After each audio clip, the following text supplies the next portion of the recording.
सुबह उस समय घरों में प्रचलन था, दूध देने वाले आते थे बाल्टियों में। तो दूध देने वाले हमारे घर आए, उन्होंने कहा हमारे पिताजी को कि बाबूजी इमरजेंसी लग गई है। और अगले दिन देखिए पुलिस की बदमाशी कहिए, गुंडागर्दी कहिए, नीचता कहिए, क्योंकि मैं कॉलेज में पढ़ने वाला बच्चा था, दाढ़ी मूछ भी मेरी पूरी तरह नहीं आई थी, हमें कुछ नहीं पता था कि हमें क्या करना है क्या नहीं करना। जुनून था एक देश के प्रति, संघ के प्रति विचार था। फिर हम घर में सोए नहीं जी, जब तक इमरजेंसी लगी रही हम बाहर ही सोते रहे, क्योंकि दोबारा न पकड़े जाए। जो थोड़ा बहुत मेरे को एक्सपीरियंस था या थोड़ी बहुत समझ थी या थोड़ी बहुत जानकारी थी, उन ज़मानों में कोई फ़ोन नहीं होते थे, कोई दूरसंचार के पास हमारे में माध्यम नहीं होते थे, यारी दोस्ती फ्रेंड सर्कल से ही एक दूसरे को पता लगता था। तो बड़ा दुख होता था जब पता लगता था कि भाई फला जना वो बंद हो गया, वो ये बंद हो गया, वो इस तरह से उसका परिवार दुखी है, इस तरह से उसका दुखी है। 25 जून 1975 वो दिन जो भारत के इतिहास में काला अध्याय बन चुका है। आज उस दिन को लगभग 50 वर्ष हो चुके हैं, जहां एक और बीते 18वीं लोकसभा चुनावों का मुख्य मुद्दा विपक्षी दलों का रहा संविधान बचाने को लेकर, वहीं संसद के सत्र के अंदर भी ये मुद्दा छाया रहा कि जो संविधान की बात कांग्रेस पार्टी करती रही है और उसे ही लेकर कांग्रेस ने 1975 25 जून को जो कुछ संविधान के लिए किया और संविधान के साथ किया, वो भी गौर के लायक है। हमारा जो एपिसोड है वो ख़ास होने वाला है उन लोगों के लिए जो इतिहास के और राजनीति शास्त्र के छात्र हैं। तो चलिए आज आपको मिलवाते हैं कुछ ऐसी शख्सियतों से जिन्होंने आपातकाल के उस दौर को अपने ऊपर से गुजरते हुए देखा है। तो चलिए आज मैं आपको मिलवाता हूं धर्मवीर शर्मा जी से, राम बाबू गोयल जी से और अशोक शर्मा जी से। पहले तो सबसे पहले आपका बहुत बहुत स्वागत हमारे साथ जुड़ने के लिए। आज मैं जानना चाहूँगा और हमारे दर्शक जानना चाहेंगे कि 25 जून 1975 के बाद जो कुछ हुआ वो लगभग पौने 2 साल का वक्त था, वो कैसे गुजरा? क्योंकि आप एक युवा अवस्था में थे, आप सेकंड ईयर के छात्र थे, रामजस कॉलेज में पढ़ते थे, और कैसे कैसे वो दौर गुजरा, क्या क्या हुआ, हम अपने दर्शकों को, क्योंकि जिस तरह से हम बातें कर रहे थे तो मुझे भी लग रहा था कि वो दौर शायद जैसे जैसे आप बता रहे थे तो ऐसे लग रहा था कि मेरे पर बीत रही है।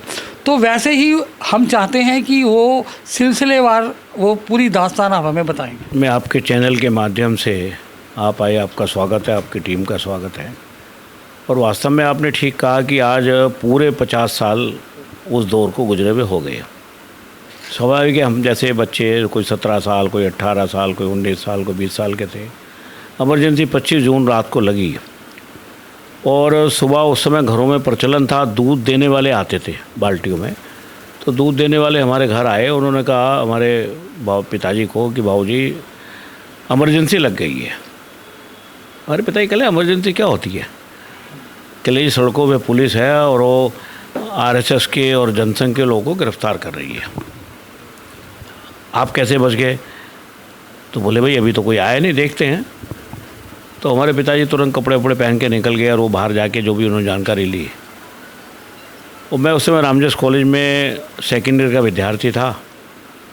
तो 12 जुलाई 1975 को हमारे कॉलेज में एडमिशन कमेटी की मीटिंग थी और आरएसएस वालों ने मुझे मना भी किया, लेकिन मैंने कहा जी हमें कॉलेज में कौन जानता है, हम तो कॉलेज यूनिट के एबीवीपी के सेक्रेटरी हैं, क्या होता है सेक्रेटरी। मीटिंग बहुत ज़रूरी थी तो मैंने कहा मैं मीटिंग में होकर आता हूँ, शाम तक आ जाऊँगा। तो पुलिस पहले से ही मुस्तैद थी और होशियार सिंह नाम के एसआई थे जो अभी 3-4 साल पहले एसीपी होकर रिटायर हुए हैं। तो वो वहाँ पर ऑफिस में हमारे बैठे हुए थे कॉलेज के।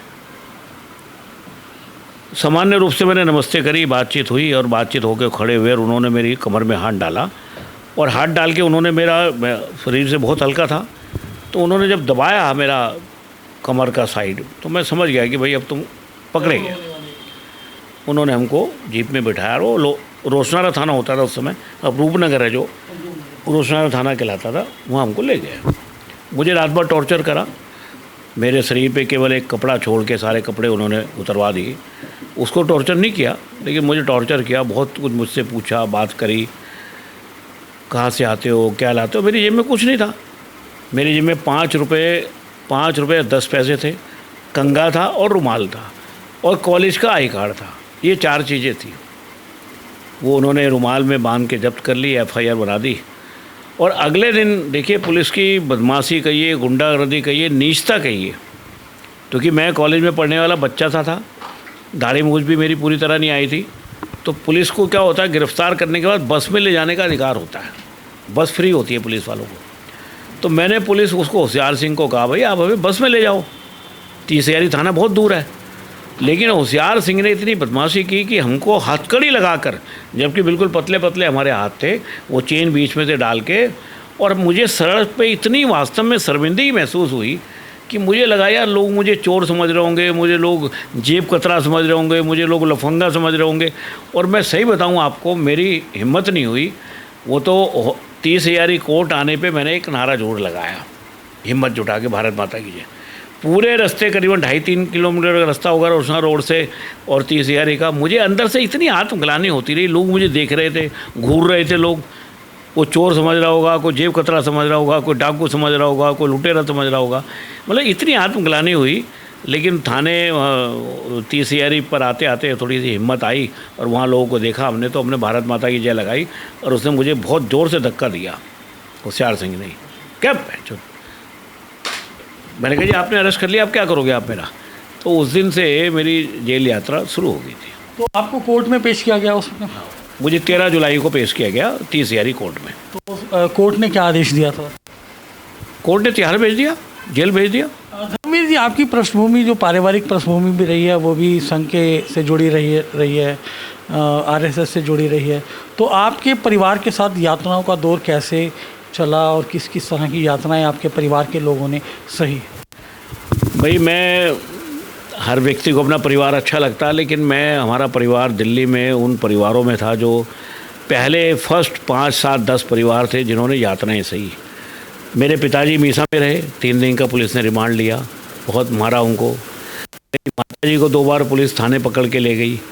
मेरे जो बड़े भाई थे वो RSS के प्रचारक थे, उस समय दिल्ली के विद्यार्थी परिषद के संगठन मंत्री थे। यानी 3 घर में बालिग मेंबर 18 साल से ऊपर, और तीनों 2 जेल में, 1 प्रचारक। और माताजी उस दौरान में पूरे 25 जून से लेके 21 मार्च 1977 को इमरजेंसी हटी, पूरे उस दौरान में संघ वालों की सेवा करती रही। मेरे घर में संघ के 3 वरिष्ठ अधिकारी, 3 नहीं 5 वरिष्ठ अधिकारी इमरजेंसी के दौरान में टाइम पर रहे। आप देखिए कितनी, कल्पना करो आप कि जिसका पति जेल में है, जिसका बेटा जेल में है, जिसका एक बेटा प्रचारक है, और उसकी महिला घर की पत्नी, माँ और संघ के प्रचारकों को घर में रख रही है। जी, आपको 13 जुलाई 1975 को कोर्ट ने तिहाड़ जेल भेज दिया। तो उसके बाद कितने टाइम बाद आपको रिलीज़ किया गया? मेरी लगभग कोई 2 महीने और 20-22 दिन बाद जमानत हुई। तो उसके बाद फिर वही दौर शुरू हो गया? बस केवल हमारे रामचंद्र जी संघ के अधिकारी थे, उन्होंने मेरी बेल कराई। और वो अभी आपको सुनाऊंगा तो किस्सा आप हंसोगे कि पुलिस कैसे अत्याचार करती है। आपने फिल्मों में देखा होगा कि जेल का बहुत बड़ा गेट होता है, और जो कैदी होते हैं या जो अपराधी होते हैं उनको छोटे खिड़की से निकालते हैं, गेट नहीं खुलता उनके लिए। तो जब मुझे खिड़की से बाहर निकाला, रात के लगभग 12 बज रहे थे, तो मुझे 2-3 लोग लेने आए थे। पहले तिहाड़ जेल का जो मेन गेट था उससे 10-15 कदम दूर तक लोगों को आने देते थे, अब तो बहुत डिस्टेंस हो गया, अब तो 2 गेट और आगे बना दिए। तो वो रामचंद्र जी और छुन्ना लाल जी मुझे लेने आए हुए थे। तो मैं जैसे ही खिड़की से बाहर निकला तो एक पुलिस वाला मुझे कहना, जी आप इधर बैठ जाओ। तो मैं वहाँ बैठ गया, 2-3 लोग और बैठे हुए लाइन में। और 1 घंटे बाद पुलिस ने मुझे दोबारा से, तिलक नगर थाने ने मुझे अरेस्ट किया। मतलब मुझे अपने लोगों से मिलने ही नहीं दिया। जेल से बाहर आया और फिर मैं और मेरे परिवार के लोग, हम निरंतर काम में लगे, जनवानी बांटना, पैसे की कलेक्शन करना, जिनको ज़रूरत होती थी संघ अधिकारी बताते वहाँ पैसे दे के आना। और हमने उस दौरान में जिन लोगों ने मुखबरी करी, हमारे संघ के लोगों को पकड़वाया, मारा पीटा, उनके हमने भी कंबल परेड करी। और ऐसे ही एक केस मेरे ऊपर होशकाजी थाने से 24 नवंबर 1975 को बना। हमने एक मूलचंद गुप्ता नाम के कांग्रेसी थे, उन्होंने हमारे कार्यकर्ताओं को मारा था, पीटा था। हमने रेकी करके हमने उनकी पिटाई करी और 4 लोग हम उसमें पकड़े गए।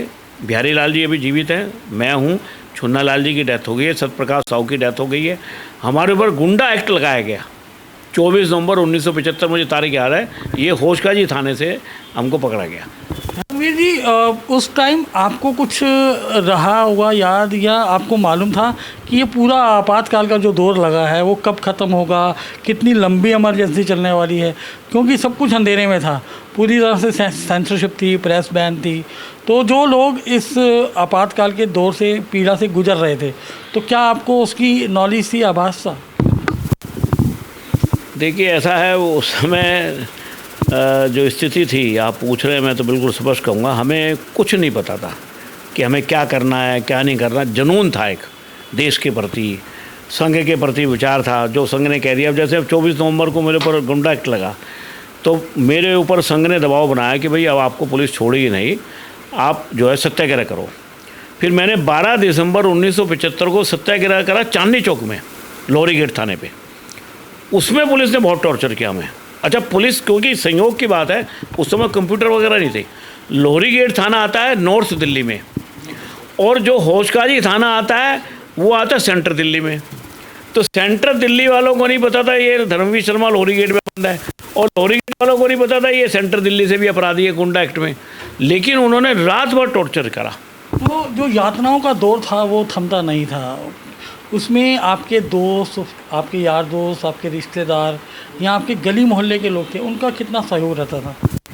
देखिए, सच्चाई क्या है कि आम तौर से तो लोग डरे हुए थे, लेकिन हमारा व्यवहार अच्छा था। हम गली में जहाँ रहते थे, नवल्टी सिनेमा के पीछे, हमारे 2 मकान पहले हमारा एक वैश्य परिवार रहता था, गुप्ता परिवार। तो हम क्या करते थे कि रात को 12 बजे वहाँ जाते थे, और हमारी माता जी कोई खाना वाना, जो भी माँ है तो वही कुछ ना कुछ ले आती थी, और रात को वहाँ हम 2-2.5 घंटे अपनी माता जी के साथ रहते थे। और सुबह उजाला होने से पहले हम वहाँ से निकल जाते थे। ये हमने कई बार किया। रेलवे स्टेशन हमारे घर के नज़दीक है, कई बार हम रेलवे स्टेशन पे सोए। रात को 1 रुपये की 5 पूरी मिलती थी, मुझे आज तक याद है। 5 पूरी बहुत होती हैं, आलू की सब्ज़ी और 1 रुपये की 5 पूरी से हम पेट भरते थे और स्टेशन पे सो जाते थे, क्योंकि स्टेशन पे पैसेंजर बहुत होते हैं, किसी को क्या पता कौन है ये। तो हमारी माताजी हमको वहाँ मिलने आती थी। जब इमरजेंसी को 1 साल पूरा हुआ, इमरजेंसी 25 जून 1975 को, तो संघ के लोगों ने, जनसंघ के लोगों ने योजना बनाई। हम तो कि नई सड़क के पास रहते हैं, नई सड़क पे कैलेंडर का काम आज भी बहुत ज़्यादा है। तो कैलेंडर बिकते थे इंदिरा गांधी जी के उस समय, बहुत ज़बरदस्त। तो वो कैलेंडर ख़रीदे हमारे लोगों ने, नेताओं ने जो भी लगे होंगे, और उन कैलेंडर पे प्लान होते थे, वो उस पर काले सीखे बनाए, प्रिंटिंग लाइन, और 2 लाइनें लिखी, तानाशाह, ऊपर लिखा तानाशाह की अंतिम जगह। ना इंदिरा गांधी का नाम लिखा, ना कुछ लिखा, फ़ोटो उनकी थी। वो पोस्टर 25 जून 1976 को हमारे पास 100 पोस्टर आए थे। तो हमारे घर पर मीटिंग हुई, क्योंकि उस समय लोग डरते थे, मीटिंग नहीं करते थे, तो हमारे घर मीटिंग भी होती थी। तो हमारे घर मीटिंग हुई, और उसमें बिहारी लाल जी, जो बीसा में बाद में पकड़े गए, उन्होंने मीटिंग ली, रामचंद्र जी ने मीटिंग ली। तो वो पोस्टर डिस्ट्रीब्यूट हुए, हर व्यक्ति को 10-10 पोस्टर दिए थे अपने इलाके में लगाने के लिए। तो जिन लोगों को हमने पोस्टर दिए थे, उनमें से एक ग्रुप पकड़ा गया। उसमें से सुरेश गुप्ता सबसे छोटी उम्र के थे, 16 साल के, वो आज भी नवीन सादरे में रहते हैं, हमारे साथ जुड़े हुए हैं। और पवन गुप्ता और चंद्रभूषण आर्य, उन दोनों की डेथ हो गई। वो बल्ली महारान जो चांदनी चौक में, उसके बाहर वो पुलिस ने उनको देख लिया रात को 2 बजे और उनको पकड़ लिया। और जब उनकी पिटाई हुई तो पुलिस ने को उन्होंने बता दिया, अब 16 साल के बच्चे क्या होगा। तो वो बाई चांस क्या हुआ कि जब पोस्टर हमारे घर रात को आए थे, तो वो पोस्टर गीले थे, कहीं से छप कर आए होंगे। तो वो उस समय अंगीठी होती थी हमारे घर 1975 में, गैस हमारे घर 80 के बाद आई। तो वो 2-3 पोस्टर फट गए। तो हमने कहा चलो सवेरे माता जी कह लेंगे, सवेरे मैं अंगूठी जलाऊंगी, इस पर जला लूँगी। तो जब रात को 2-2:30 बजे हमारे घर रेड हुई, तो पोस्टर मिल गए पुलिस को। ओहो, आप समझिए कि हमारे घर की दीवारें खोदी नहीं उन्होंने, बाकी सब कुछ कर दिया। सब अलमारियाँ, दरवाजे, रैक, सब जहाँ जहाँ सामान रखा था, वो 3 पोस्टर मिल गए हमारे घर से। और सुरेश जी ने और पवन गुप्ता ने और चंद्रभूषण ने कहा जी मीटिंग वहाँ पर हुई थी, हमको 10 पोस्टर मिले थे, 3 लोगों का ग्रुप बनाया था। और हमारे पिताजी को पुलिस ले गई, मारते हुए ले गई, घर से लेके लोहरी गेट तक। 3 दिन का रिमांड लिया। हमारे पिताजी ने नहीं बताया कि पोस्टर कहाँ से आए थे, कौन कौन लोग मीटिंग में थे। वो जितना मारना मारो। और हमारे पिताजी फिर पूरे समय 76 में पकड़े गए, और जब इमरजेंसी हटी तब हमारे पिताजी रिलीज हुए। इसी बीच में हमारे साथ अशोक शर्मा जी भी मौजूद हैं। चलिए अशोक जी, आपके जहन में क्या चल रहा है? कौन सी ऐसी याद है जिसे आज आप ताज़ा करना चाहेंगे?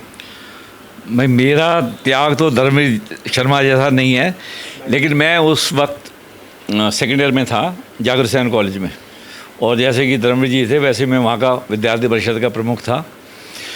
तो मतलब ये सारा सर जो स्टूडेंट यूनियन के लोग थे वही सब चलाते थे? नहीं, विद्यार्थी संघ का संगठन है ना, संघ कि का। हम उसमें काम करते थे संघ के होने के नाते। तो 1975 में जब इमरजेंसी लगी तो हम कॉलेज में थे, तो हमने कहा हमें कौन पकड़ेगा, हम तो छोटे लोग हैं। तो पुलिस वाले भी आते रहते थे, तो उस समय यूनियन सारी भंग हो गई थी, तो उन्होंने अपनी एक नॉमिनेट करके यूनियन बना दी। तो आपने सुना होगा कि HKL भगत एक मिनिस्टर थे, तो उन्होंने अपने एनुअल फंक्शन में उनको बुलाया। तो हमें तो नागवार गुजरा कि भाई ये कैसे आ जाएगा, फितूर था। तो हमने योजना बनाई कि जैसे ही आएगा ना वैसे इनका फंक्शन डिस्टर्ब करेंगे पूरा।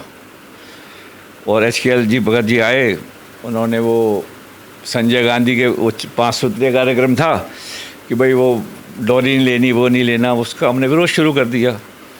तो और उसके बाद तोड़फोड़ शुरू हो गई, तो उन्हें बैरंग वापस लौटना पड़ा। इमीडिएटली प्रिंसिपल ने हम 5 लोग थे प्रमुख, बाकी और भी लोग थे, लेकिन 5 लोग जिनमें 3 अशोक थे। एक अशोक शर्मा मैं, एक अशोक आहूजा, एक अशोक कत्याल और एक मुस्लिम भी था, सैयद वकार अहमद। एक प्रवेश अरोड़ा था, वो नहीं है, अमृतसर से था। तो हम 5 लोगों को इमीडिएटली उन्होंने सस्पेंड कर दिया। हमने कहा चलो, घर वालों से डर गए कि घर वालों कैसे बताया, चुपचाप आगे सो गए। 2 दिन तक कुछ नहीं हुआ, 3 दिन तक कुछ नहीं हुआ। चौथे 5वें दिन हमने कहा कॉलेज जाके देखते, तब कुछ नहीं हुआ। 4 मार्च को सवेरे जब हम सो रहे थे, हमने कहा अब कुछ होना नहीं है। सवेरे मैं सीताराम बाज़ार में रहता था, सीताराम बाज़ार आपने देखा होगा, तो गलियों में रहते थे। तो वो ट्रक आके सीताराम बाज़ार में उन्होंने खड़ा किया सवेरे 6 बजे के करीब, और पुलिस वाले लाइन से वहाँ तक खड़े हुए थे। तो घर से उठा के सरदार जी जानते थे, सब इंस्पेक्टर सुरजीत सिंह थे। तो बोले चलो जी अशोक जी। मैंने कहा क्या बात है भाई? बोले ऐसा है कि वो आपके दोस्त अशोक कत्याल है, उसके घर जा रहे हैं, वो बाड़गंज रहते थे। तो मैंने कहा भाई आप चले जाओ। कहता नहीं नहीं, आपका दोस्त है, साथ कंधे पे हाथ रखे वो मेरे को लेके। मैं देखा पुलिस वाले सारे जा रहे हैं, तो पूरे खड़े हुए हैं, और वहाँ तक सीताराम बाज़ार तक ट्रक खड़ा हुआ था, उसमें बैठा के ले गए। मैंने कहा सरदार जी पहाड़गंज तो नहीं है। वो पहाड़गंज की जगह मोड़ने की बजाय उन्होंने कमला मार्केट थाने की तरफ मोड़ लिया। तो कमला मार्केट थाने ले गए। तो मैंने कहा सरदार जी, बोले अभी आ रहे हैं। थोड़ी देर में देखा तो मैंने वो अशोक कत्याल जी भी आ रहे हैं, वो पहाड़गंज रहते थे। इधर से वो बोझला पहाड़ी पास में ही है, सैयद वकार अहमद अपना लुंगी भी पहन के आ रहे थे। और शादरा से अशोक आहूजा को पकड़ा। परेश अरोड़ा आज मेरी गेट में रहता था, उसको वहीं से पकड़ लिया। तो हमारे में जो अशोक कत्याल थे ना, वो बड़ा संपन्न परिवार का था, उनको बहुत ज़्यादा उसकी पहचान भी थी। तो उनके फ़ोन आने शुरू हुए, कुछ नहीं हुआ। जब फ़ोन ज़्यादा आने शुरू किए तो उन्होंने हमारे को 5 को पंजाबी बाग थाने में शिफ्ट कर दिया। वहाँ हमारे कपड़े वपड़े उतार के जैसे और कैदियों को रखते वहाँ रख दिया। और उन्होंने करीब 4 बजे करीब हमें वहाँ से ले जाके और यहाँ पर अपना कोर्ट में, 30 कोर्ट में पेश कर दिया। उन्होंने ये सब इसलिए किया था कि उन्होंने ये शो करना था कि ये अजमेरी गेट चौक पे कर रहे हैं सारा, सबको उठा के एक जगह से केस बना के भेज दिया। खैर हम जेल में चले गए, लेकिन बहुत अच्छी बात है उस टाइम हम, क्योंकि 76 में फरवरी में हुए थे, तो हमारी सूचना तंत्र तो इतना बढ़िया था कि सूचना वहाँ हमारी सूचना आ गई जेल से आज ही आ रहे हैं। सूचना मिलती थी सत्याग्रही आ रहे हैं, वो आ रहे कैदी। तो जैसे ड्योढ़ी में हम शामिल हुए तो जमात इस्लामी के भी लोग थे, वो जूस का गिलास लिए हमारे खड़े हुए थे, वेलकम होता था पूरा। हाँ। तो मेरे जो सस्पेंशन का ऑर्डर था ना, तो हमें पता लगा कि वो कहानी मैंने आपको बताया नहीं, कि हमें पता लगा कि अरुण जेटली जी मीसा में है। वहाँ से पार करने के लिए 13 नंबर वार्ड पार करने के लिए अगर आप पकड़े गए तो आपको 40 चक्की में बंद कर देंगे। तो मैं और अशोक कत्याल, हाँ, तो मैं और अशोक है ना हिम्मत करके ना बस निकल गए वहाँ से और अरुण जेटली जी के पास पहुँच गए। उन्होंने वहाँ से हमारा जवाब लिया, क्योंकि वो बहुत इंटेलिजेंट वकील थे, तो उन्होंने पूरा जवाब लिख के हमें दे दिया। और वहाँ से हम चुपचाप निकल के फिर अपने वार्ड में आ गए। खैर वहाँ कुछ दिन बाद, क्योंकि वो हमारा सिफारिश था, हमारी बेल हो गई। लेकिन सबसे बड़ी बात ये रही उसमें कि मेरे 2 साल ख़राब हो गए। और उसके बाद हमने क्या करा, फिर हम घर में सोए नहीं जी, जब तक इमरजेंसी लगी रही हम बाहर ही सोते रहे, क्योंकि दोबारा न पकड़े जाए। कोई राम बाबू जी, आपके पास कोई ऐसा किस्सा, ऐसी कोई यादगार इमरजेंसी की जो आप शेयर करना चाहें? हम बाल स्वयंसेवक हुआ करते थे, अपनी शाखा से रिलेटेड थे। हमारी शाखा बाड़ा हिंदू राव में लगा करती थी। बाड़ा हिंदू राव के पास एक स्कूल हुआ करता था, बच्चियों का, लड़कियों का स्कूल हुआ करता था। तो वहाँ शाम के टाइम हमारे को लगभग कोई 9:30-10 बजे के आसपास बुलाया जाता था और कुछ पंपलेट, हैंडबिल वगैरह हमको वहाँ से दिए जाते थे। खाली हमें इतना करना होता था कि जिस स्थान पे हमें वहाँ पहुँचाने होते थे तो हम सब्जी का एक थैला लेते थे, उसमें कुछ थोड़ी सी सब्जी वगैरह डालते थे, उसके अंदर उनको रखते थे, ऊपर से फिर सब्जी डालते थे और फिर उसको लेके चलते थे वहाँ से, और फिर आगे जाके जहाँ हमें पहुँचाना होता था वहाँ पहुँचा देते। ये सिलसिला कुछ समय तक चलता रहा। बाकी धीरे धीरे एक समय ऐसा भी आया कि ये चीज़ लीकेज होने लगी, और लीकेज होने लगी तो हमें ऊपर से इंस्ट्रक्शन दे दी गई कि अब तुम लोग इसको छोड़ दो, यहाँ से हट जाओ, नहीं तो तुम लोगों को भी बंद कर दिया जाएगा, अंदर भेज दिया जाएगा। जब मैंने अपने घर में आके ये चीज़ें अपने परिवार के अंदर बताई तो उन्होंने मुझे वहाँ से हटाया, और वहाँ से हटा के मुझे सीधा जो है रेवाड़ी के लिए रवाना कर दिया। और रेवाड़ी जब मैं वहाँ पहुँचता हूँ तो वहाँ पता लगता है कि यहाँ से ज़्यादा वहाँ जो है दिक्कत है। फिर मुझे रेवाड़ी से सवेरे 4 बजे फिर वहाँ से शिफ्ट किया और मुझे अलवर के लिए रवाना कर दिया। फिर अलवर जाके मैं करीब 2.5-3 महीने वहाँ रहा। 2.5-3 महीने बाद फिर थोड़ा सा जो है माहौल जब शांत होता नज़र आया, फिर मैं वापसी आया। बाकी जो थोड़ा बहुत मेरे को एक्सपीरियंस था, या थोड़ी बहुत समझ थी, या थोड़ी बहुत जानकारी थी झंडे वाले मंदिर से या इधर से, या जहाँ जहाँ संघ का हमारा जो है आपस का एक रिलेशनशिप थी, उन ज़मानों में कोई फ़ोन नहीं होते थे, कोई दूरसंचार के पास हमारे में माध्यम नहीं होते थे। यारी दोस्ती फ्रेंड सर्कल से ही एक दूसरे को पता लगता था। तो बड़ा दुख होता था जब पता लगता था कि भाई फला जना वो बंद हो गया, वो ये बंद हो गया, वो इस तरह से उसका परिवार दुखी है, इस तरह से उसका दुखी है।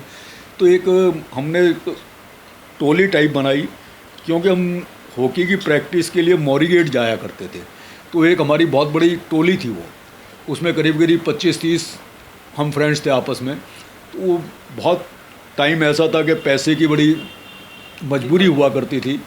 तो हमने तय किया कि भाई हम 5-5, 4-4 रुपये पर मंथ इकट्ठा करेंगे अपने पास से, और वो इकट्ठा करके जहाँ ज़रूरतमंद होंगे बहुत ज़्यादा हमारे स्वयंसेवकों के परिवार, वहाँ हम उसको पहुँचाने का प्रयास करेंगे। ये हमने पर्सनल अपने लेवल पर तैयार किया और वो कुछ समय चला। बाकी फिर वो भी जो है आउट हो गया, क्योंकि बच्चा बुद्धि थी हम लोगों के अंदर, आपस में बातचीत करते थे तो वो कहीं ना कहीं बात बिखर जाती थी।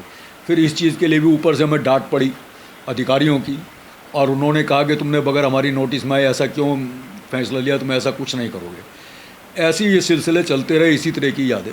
धर्मवीर जी, मैं आपसे एक और प्रश्न जानना चाहूँगा, एक उत्तर लेना चाहूँगा कि क्या इमरजेंसी के बाद आपको आरएसएस या जनसंघ की तरफ से कोई शेल्टर दिया गया, या आपको पारितोषिक, या मतलब कि आपने इतनी यातनाएं सही, जिन जिन लोगों ने यातनाएं सही, तो उनके लिए जनसंघ ने कोई विशेष प्रबंध किया बाद में, उनका ध्यान रखने के लिए, उनके परिवार को ध्यान रखने के लिए? देखिए, जब इमरजेंसी हटी 1977 में और चुनाव हुआ तो हमने बहुत प्रचार प्रसार किया, जितनी भी हमारी समझ थी। खूब पब्लिक मीटिंगें हमने की, सबने की, और दिल्ली में जनता पार्टी की सरकार बनी, देश में जनता पार्टी की सरकार बनी, एमसीडी में सरकार बनी, मेट्रोपॉलिटन में बनी। तो उस समय हमारे राजेंद्र गुप्ता जी मेयर होते थे, और लाला अपने Satyanarayan Bansal ji standing committee chairman होते थे। उन्होंने एक योजना बनाई कि भाई जो लोग डीआईआर में थे उनको कुछ लाभ दिया जाए, संघर्ष किया, और जो मीसा में थे उनको कुछ लाभ दिया जाए। मीसा वालों के लिए बस का परमिट की योजना बनी, 5,000 रुपये उसमें जमा कराए गए जो लोग मीसा में थे, और जो लोग डीआईआर में थे उनको तय बजारिया देने की योजना एमसीडी ने बनाई। ये सब पब्लिक डोमेन में डिसीजन हुए हुए हैं, आप निकालेंगे तो 77 के रुपये मिल जाएंगे। लेकिन क्या है कि आप जानते हैं सरकारी प्रक्रियाएं बहुत धीमे चलती हैं, और ये प्रक्रियाएं जब चलनी प्रारंभ हुई और फार्म भरे गए, बाकायदा मेरे घर से तो 3 फार्म भरे गए, ठीक है ना, और लोगों के घर से भरे गए। और फार्म भरने के बाद धीरे धीरे जब सरकार चली, जनता पार्टी में आपसी मतभेद पैदा हो गए, जनता पार्टी की सरकार ख़त्म हो गई, और सरकार ख़त्म होने के बाद एमसीडी भी ख़त्म हो गई। तो वो हमारे 5-5 हज़ार रुपये और 500 रुपये हमने वो जमा कराए थे जो तय बाजारी वाले, वो आज तक मिले ही नहीं। उनकी रसीदें वैसे इतना टाइम हो गया किसने संभाल के रखी होंगी, लेकिन ये पब्लिक डोमेन में सब लोग जानते हैं। पुराने व्यक्ति से पूछेंगे, मीसा वालों को डीटीसी का परमिट प्राइवेट बस का और डीआईआर वालों को तय बजारिया। लेकिन उसके बाद जो भी सरकारें आई उन्होंने कोई चिंता नहीं की। और मैं आपके माध्यम से एक बात कहना चाहता हूँ, क्योंकि मैं पिछले 10 साल से, ये तो मेरे मित्र हैं, मेरे साथ हैं, राम बाबू जी हमारे पुराने साथी हैं, 10 साल से हम आपातकाल बंदियों का संगठन चला रहे हैं। अनेकों संगठन चल रहे हैं। मैं भी दिल्ली के संगठन का महामंत्री रहा, राष्ट्रीय मंत्री रहा, अब मैं एक संगठन का ऑल इंडिया कन्वीनर हूँ, राष्ट्रीय संपूर्ण क्रांति मंच का। और ये हमारा संघर्ष है। हम मोदी जी से, भारत सरकार से बार बार अपील करते हैं कि जिन लोगों ने इस देश की आज़ादी के, दूसरी आज़ादी के लिए संघर्ष किया और बिना जाने किया, अनेकों लोग मर गए, अनेक लोग। तो कल हमारा एक प्रोग्राम था, ये थे मेरे साथ, कल मैं नाम बता रहा हूँ आपको, श्रीनाथ नाम के एक सज्जन जो 1975 में अरेस्ट हुए थे, झुग्गी में रहते थे, कच्चे झुग्गी में, आज भी वो झुग्गी में रहते हैं। कल वो प्रोग्राम में आए हुए थे और वीरेंद्र सचदेवा जी से उन्होंने वीरेंद्र सचदेवा जी ने उनसे बात करी, 20-30 जी ने बात करी जब मैंने उनका परिचय कराया। मैं कहा जी ये श्रीनाथ जी हैं, आज भी झुग्गी में रहते हैं। उनका पहनावा बता रहा था, कपड़े फटे हुए हैं, साफा बांध रखा है, ऐसे गरीब लोग हैं। तो सरकार को इनके बारे में ज़रूर सोचना चाहिए कि इनको क्या सम्मान देना है, इनको मान्यता देनी है। और क्योंकि इमरजेंसी केंद्र सरकार ने लगाई थी, तो आज हमारी पुरजोर भारत सरकार से, केंद्र सरकार से मांग है कि हमको रिकग्नाइज करें और एक ताम्रपत्र दिया जाए। और आपकी जानकारी के लिए बता दूं, आपको शायद जानकारी होगी, आप पत्रकार हैं, कि आज भी देश में 12 राज्यों में आपातकाल बंदियों को पेंशन मिल रही है, सम्मान मिल रहा है उनको। मध्य प्रदेश में 30,000 पेंशन है, रोडवेज फ्री है, वो तुम्हारे जो सरकारी गेस्ट हाउस हैं वो फ्री हैं, आधा % 0% का कोटा मकानों में, जो डीडीए जैसे ऐसे वहाँ सरकारी हाउसिंग में, नौकरी में फ्री है। और रोडवेज में आप अपनी पत्नी को या किसी अटेंडेंट को ले जा सकते हैं, एक व्यक्ति फ्री है। मेडिकल फ्री है। महाराष्ट्र में 20,000 मिल रहे हैं, हरियाणा में 15,000 मिल रहे हैं, उत्तर प्रदेश में 20,000 मिल रहे हैं, हिमाचल में मिल रहे हैं, अनेकों राज्यों में मिल रहे हैं, छत्तीसगढ़ में मिल रहे हैं, राजस्थान में मिल रहे हैं, आसाम में शुरू हो गया, आसाम में भी शुरू होने जा रहा है। लेकिन हमारा कहना ये है कि भाई अब हमारा 6 जुलाई को एक बड़ा सम्मेलन इसी निमित्त हम कर रहे हैं कि भाई जो आपातकाल बंदी हैं, जो आज वो मुट्ठी भर बचे हैं, आज मुश्किल से उस समय लगभग 1,40,000 लोग पूरे देश से अरेस्ट हुए थे, जो मोटे तौर पे आंकड़ा है। दिल्ली से लगभग 3600 लोग अरेस्ट हुए थे। आज दिल्ली में मुश्किल से मुश्किल, जो मेरे पास अपडेट सूची है, लगभग 550 से 600 लोग हैं जो हमारी सूची में हैं, टेलीफोन नंबर और एड्रेस। भाई इनको मान सम्मान दो। आप देखिए मध्य प्रदेश में आपातकाल बंदी की डेथ हो जाती है, उत्तर प्रदेश में डेथ हो जाती है, पेंशन मिलती है उसकी पत्नी को, उसके आश्रित को, और डीसी जो है, डिप्टी कमिश्नर, तिरंगा झंडा लेकर जाता है। कोई नेता होता है तो उसको सलामी दी जाती है बंदूक से। तो भाई आखिर जिन्होंने देश के लिए संघर्ष करा, और उसी संघर्ष का परिणाम है मोरारजी भाई प्राइम मिनिस्टर बने, फिर अटल जी प्राइम मिनिस्टर बने, और आज नरेंद्र मोदी जी प्राइम मिनिस्टर बने हुए हैं। तो ये उस संघर्ष का प्रत्यय, हमें फल नहीं चाहिए, लेकिन कम से कम जब 12 राज्यों में मिल रहा है, या तो 12 राज्यों को गलत मिल रहा है या सही मिल रहा है, तो हम कम से कम हमारी मांग ये है कि हमको रिकग्नाइज करके एक प्रमाण पत्र, ताम्रपत्र जिसको कहते हैं, वो सभी देश के, दिल्ली के आपातकाल बंदियों को दिया जाए। और इसी के लिए हम 6 जुलाई को गांधी दर्शन में राजघाट के सामने है, वहाँ पर एक बड़ा आयोजन करने वाले हैं, सारे देश के लोग वहाँ आने वाले हैं। जो आज का दौर चल रहा है, जो माहौल बना हुआ है, गतिरोध है, एक संविधान को उस वक्त तार तार कर दिया गया था, और एक संविधान को बचाने की बात उसी पार्टी के लोग करते हैं जिनकी दादी ने संविधान को तार तार किया। आज उसी दादी का पोता संविधान की प्रतिलिपि लेकर संसद में आता है, वो कहता है संसद बचाना है, ये संविधान बचाना है। तो संविधान कब खतरे में था? देखिए मेरा कहना ये, एक तो ये राजनीतिक मुद्दा है, और मैं निष्पक्ष रूप से कहूँगा कि राजनीतिक पार्टियां इसकी अपनी सुविधा अनुसार इसकी परिभाषा बदलती रहती हैं। कांग्रेस ने 1975 में संविधान को बिल्कुल तार तार किया, इसमें कोई दो राय नहीं। राष्ट्रपति को 1:30-2 बजे रात को उठा के साइन कराए गए, मंत्रिपरिषद की बैठक अगले दिन हुई, ये ऑन रिकॉर्ड है। और उसी कांग्रेस ने इस देश को, ये संविधान में 75 बार संशोधन किए हैं, 75 बार, 75 टाइम्स। तो भाई वो क्या संविधान सम्मत है? आज वो क्योंकि विपक्ष में है तो वो उन्हीं मुद्दों को लेकर भारतीय जनता पार्टी पे प्रहार करते हैं। तो राजनीति की सुविधा के हिसाब से ये ठीक है कि डेमोक्रेसी में बोलने की आज़ादी होनी चाहिए, डेमोक्रेसी में लिखने की आज़ादी होनी चाहिए, डेमोक्रेसी में मीडिया को स्वतंत्रता होनी चाहिए। लेकिन कई बार क्या लगता है कि जो पॉलिटिकल लोग हैं, वो सीएम हो या अन्य कोई अधिकारी हो, वो कई बार अपनी आलोचना को बर्दाश्त नहीं कर सकते, और वो आलोचना को जब बर्दाश्त नहीं करते तो वो तानाशाही प्रवृत्ति जाग जाती है। इंदिरा गांधी कुल मिलाकर इस देश के लिए कोई बुरी नहीं थी, लेकिन इंदिरा गांधी का वो ये जो डार्क पक्ष है कि इंदिरा गांधी ने केवल अपनी सत्ता को बचाने के लिए उनके जो चारों तरफ चाटुकार थे उनकी बात मानी और उनकी बात को मानकर इमरजेंसी लगा दी, संविधान को ताक पे रख दिया, जुडिशरी को सस्पेंड कर दिया, HR खन्ना को चीफ जस्टिस भी बनने दिया, उन्होंने इस्तीफ़ा दिया। तो वो उनको अनुकूल लग रहा था, लेकिन जैसे ही आम चुनाव हुए जनता में रोष था, जनता ने पलट दिया। तो भाई ये तो समझ लीजिए, मैं तो बिल्कुल स्पष्ट कहता हूँ कि जो भी व्यक्ति जब वो सत्ता के मुँह में ज़्यादा आ जाता है, सत्ता के मद में ज़्यादा आ जाता है, तो उसका जो दिमाग है वो तानाशाही प्रवृत्ति की ओर जाता है। इसलिए तानाशाह होना बुरा नहीं है, तानाशाह उदार होना चाहिए, पर जनता के प्रति जवाबदेही होनी चाहिए। आप निर्णय करो, अच्छा करो, अपने प्रति सख्त रहो, लेकिन कम से कम जनता को तो आप बोलने की, लिखने की, पढ़ने की आज़ादी दो। लेकिन मैं समझता हूँ उस तानाशाही में लोकतंत्र की जो हत्या हुई 1975 में और आज की तानाशाही जो लोग कहते हैं कांग्रेस के लोग, बड़ा अंतर है। वो तो एक राजनीतिक मुद्दा है, उनको लगा, और वो क्योंकि हमारे देश में देखिए गरीबी इतनी है, आप समझिए कि जहाँ पर आज भी मैं देखता हूँ, आप तो पत्रकार हैं, कि आज भी ऐसे गांव हैं, आज भी ऐसे प्रदेश हैं।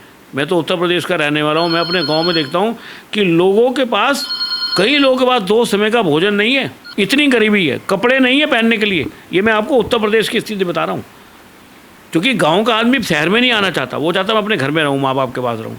तो सरकार को तो गरीबी उन्मूलन करना चाहिए, जो बिल्कुल गरीब से गरीब अंतिम व्यक्ति है, और सरकार को इस तरह की नीतियाँ बनानी चाहिए कि आम आदमी को रोज़गार मिले, आम आदमी को कपड़ा मिले, आम आदमी को भोजन मिले। क्योंकि देखिए, आम आदमी को संविधान से, सही बताऊँ, कुछ नहीं लेना देना, उसको यदि आप सुविधाएं दोगे तो आपकी जय जयकार करेगा। धर्मवीर जी, एक चीज़ मैं और जानना चाहूँगा, क्योंकि जिस तरीके से बातें हो रही थी आपातकाल के अंदर RSS के साथ कई मुस्लिम लोग भी थे, उन्होंने साथ दिया था, उनको भी प्रतिबंधित किया गया था, कई मजहब के लोग थे।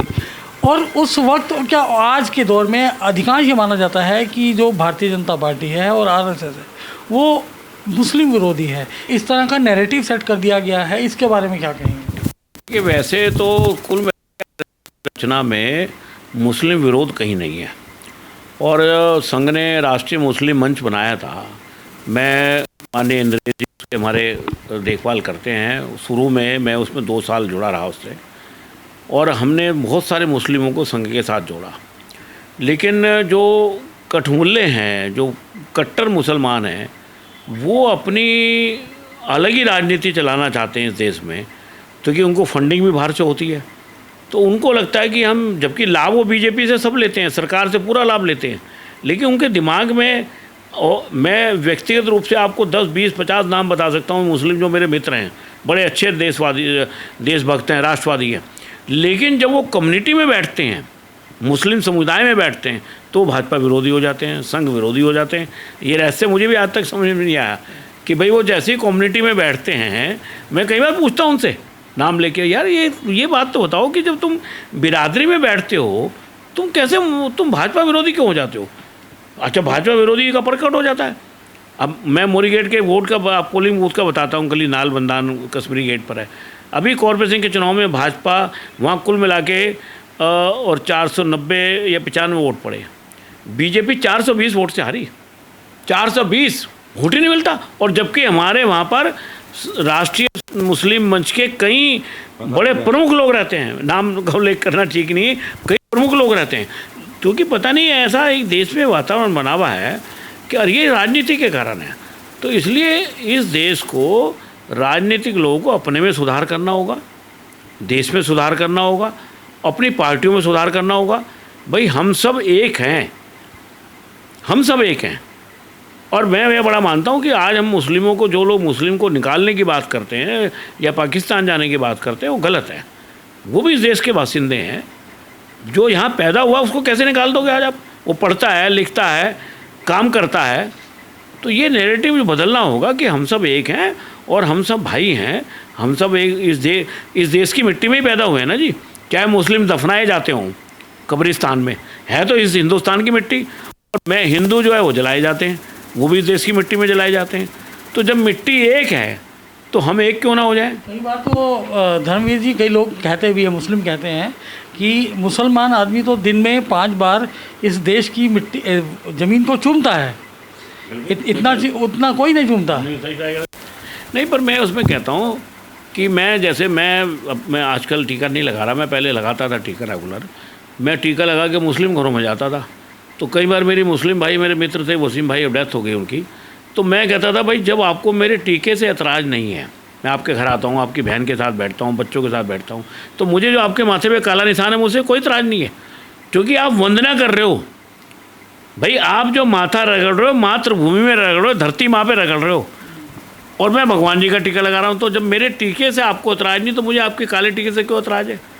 लेकिन क्या है कि जब मैंने कहा ना जी, मुस्लिम समाज के लोग बरादरी में बैठते हैं तो उनका मानस बदल जाता है। क्यों बदल जाता है, मैं इस बात का मेरे पास उत्तर नहीं है। मैं आज तक नहीं समझ पाया। कई लोगों से पूछ चुका हूँ, मुस्लिमों से, कि यार मुझे इस बात का उत्तर दो। तुम जब बिरादरी में बैठते हो, तुम मतलब भाजपा विरोधी हो जाओ, कोई बात नहीं, लेकिन देश के तो जो एक तंत्र है उसके साथ चलो। और इसलिए हमको सबको ये तय करना पड़ेगा, हम सब इस मिट्टी के लाल हैं, इस मिट्टी के, इस मातृभूमि के पुत्र हैं। हम सब एक हैं और देश का विकास तभी हो सकता है जब हम सब मिलके एक साथ चलें। इसमें मैं एक बात और कहना चाहता हूँ, जैसे ये जो चीज़ जो उभरी है ना, ये पिछले 20 सालों में उभरी है। जब हम कॉलेज में थे तो मेरा मुस्लिम कॉलेज था। इस तरह की कोई बातें ही नहीं होती। मैं उनके घर में जाता था, जैसे धर्मवीर जाते हैं, ऐसे मेरे वकार अहमद उनके घर में, उनके पर्दे वाले घर होते थे, उनके घर में उनके भाई बहनों के साथ कोई दिक्कत नहीं। कॉलेज से पास आउट हूँ और हमारे टीचर होते हैं रियाज अहमद सर, आज भी हम उनसे मिलते हैं। पिछले 10-20 वर्षों में इतनी खाई हुई। और मुस्लिमों का खाना बनता था मेरा, उनको पता है कि मैं प्याज नहीं खाता। हाँ, वही था। और में खाना खाया, मुझे कोई इतराज़ ही नहीं है। और हमारे लोग देखो ना, मैंने जैसे आपको बताया कि मेरे साथ सैयद वकार अहमद गिरफ्तार हुए थे, तो वो कोई मुस्लिम लीग के नहीं थे, कॉलेज में थे, AVP के सदस्य थे, हमारे साथ रहते, तो हमेशा हमारे साथ रहे। तो ये थी आज की हमारी बातचीत। जबकि हमने शुरू तो की थी ये बात कि आपातकाल का दर्द जिन लोगों ने सहा, उनकी ज़ुबानी आपको बताना। इतिहास के पन्नों में जो बातें नहीं थी, वो कुछ बातें निकल कर आई हैं आज इन लोगों के साथ। और वहीं राजनीतिक पृष्ठभूमि पर भी कई बातें हुई। बात निकल कर आई देश के संविधान को लेकर, और बात निकल कर आई देश के अंदर जो एक नैरेटिव सेट हुआ है हिंदू और मुस्लिम को लेकर, उस पर भी।